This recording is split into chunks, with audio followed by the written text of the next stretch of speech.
Olá, minhas amigas e meus amigos.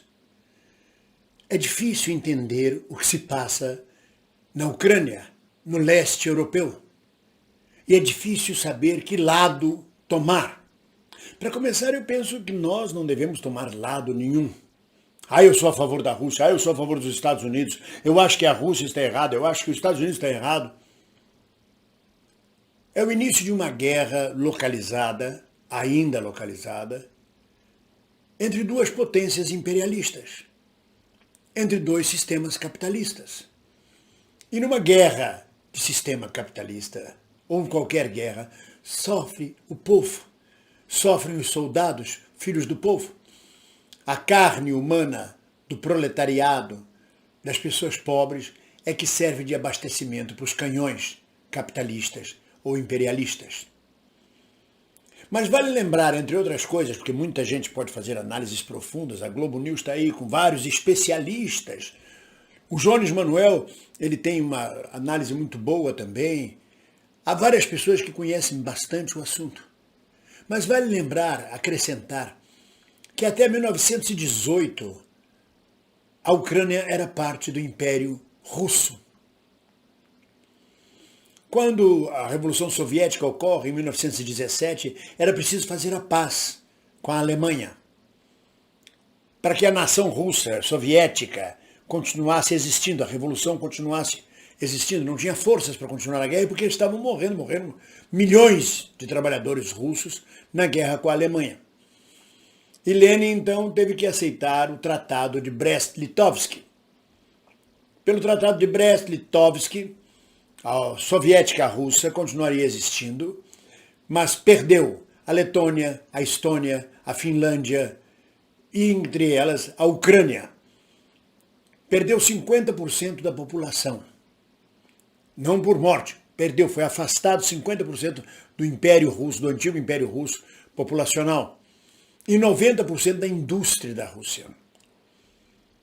É claro que, de lá para cá, boa parte da população da Ucrânia é exatamente a parte mais encostada com a Rússia, com a fronteira com a Rússia, fala russo, tem costumes russos, tem tradição russa, se identifica muito mais com a Rússia do que com a Ucrânia. No fim da Guerra Mundial, da Segunda Guerra Mundial, com a vitória contra o nazismo e as tropas russas posicionadas em todo o leste europeu, a Ucrânia foi novamente anexada como parte da União Soviética. Grande parte, a maior parte do arsenal nuclear da União Soviética localizava-se na Ucrânia, que a Ucrânia devolveu esses mísseis, essas ogivas nucleares, para a Rússia em 1990, 1991. A Ucrânia não faz parte da OTAN, do Tratado do Atlântico Norte, que é uma cunha norte-americana enfiada na Europa. Um poder bélico que vai crescendo e envolvendo toda a Europa, que vem da origem da Guerra Fria, como forma de defender a Europa de uma invasão do leste europeu, da Rússia, da União Soviética e de todos os países da órbita da Cortina de Ferro sobre os demais países da Europa. Mas isso perdeu o sentido de ser com o fim da Guerra Fria, com o fim da União Soviética. Mas é mantido ainda sob a égide do imperialismo americano, para ameaçar o crescimento de uma potência russa. Curiosamente, há menos de uma semana ou 10 dias atrás, a Rússia e a China se encontraram e declararam que o poder norte-americano estava falido, que o mundo agora era multipolar, ou seja, havia agora diversos polos de poder no mundo e não apenas os Estados Unidos. E é verdade. O imperialismo norte-americano, os Estados Unidos, têm se enfraquecido cada vez mais, têm perdido a corrida científica, tecnológica, e isso é mais importante do que armas, para a China. A Rússia volta a crescer e fortalecer-se. E aí vem a provocação.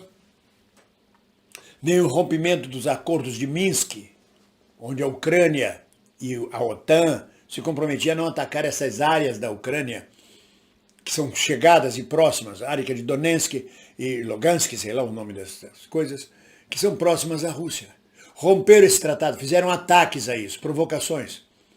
A Ucrânia ameaçava entrar para a OTAN, bem exatamente na fronteira estratégica da Rússia. E o que Putin está fazendo, na verdade, é responder a esse tipo de avanço. Tanto que ele exige como condição de paz que a Ucrânia não faça parte da OTAN, que se mantenha desmilitarizada. É só isso que ele está pedindo, ou tudo isso que ele está pedindo.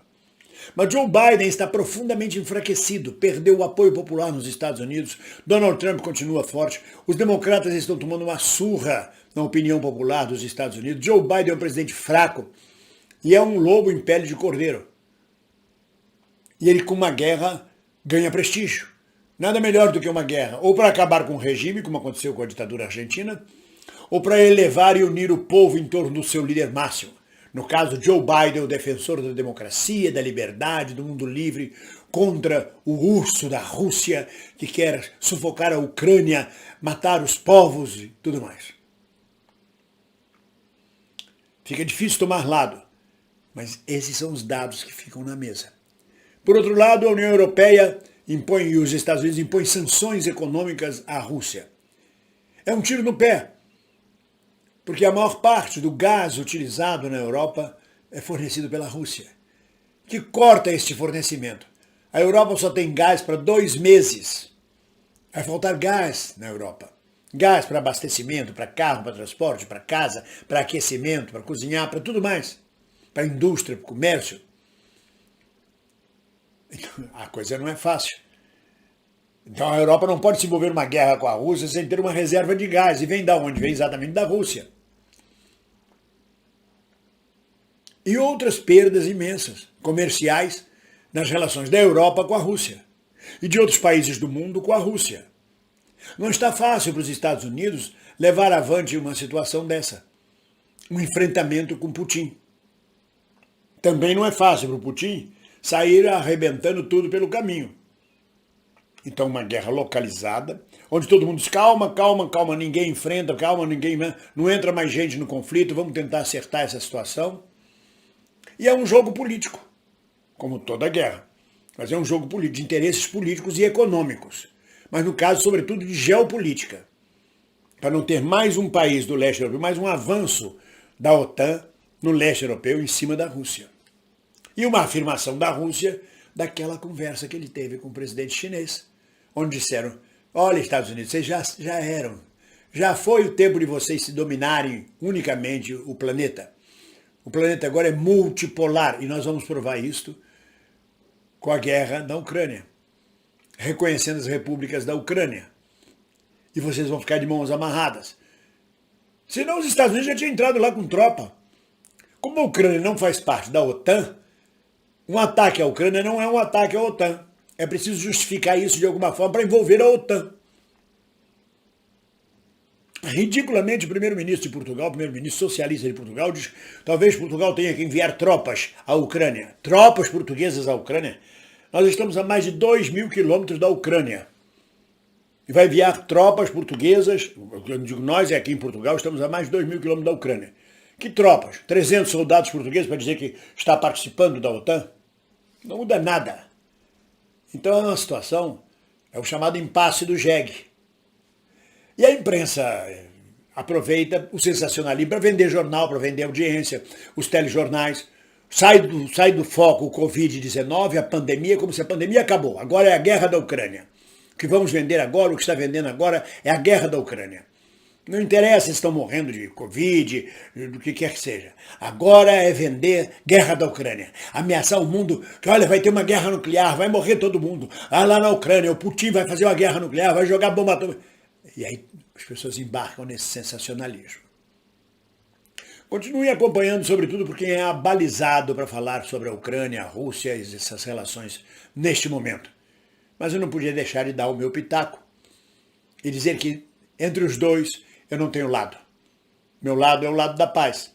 É o lado de que os seres humanos não sejam mortos, violentados por uma guerra, sobretudo imperialista, por uma guerra geopolítica de marcar posições entre potências.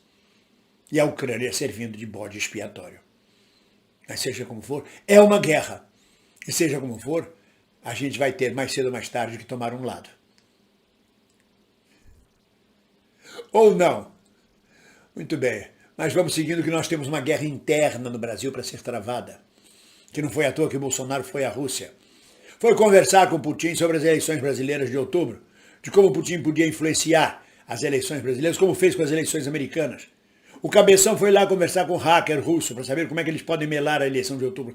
Temos que estar muito atentos e preocupados com as manobras de diversão, porque nós temos um foco só. Em outubro, eleger uma grande bancada progressista de esquerda na Câmara e no Senado e eleger um presidente popular, progressista, que recupere os direitos, sobretudo dos trabalhadores brasileiros. Ninguém solta a mão de ninguém. Um abraço.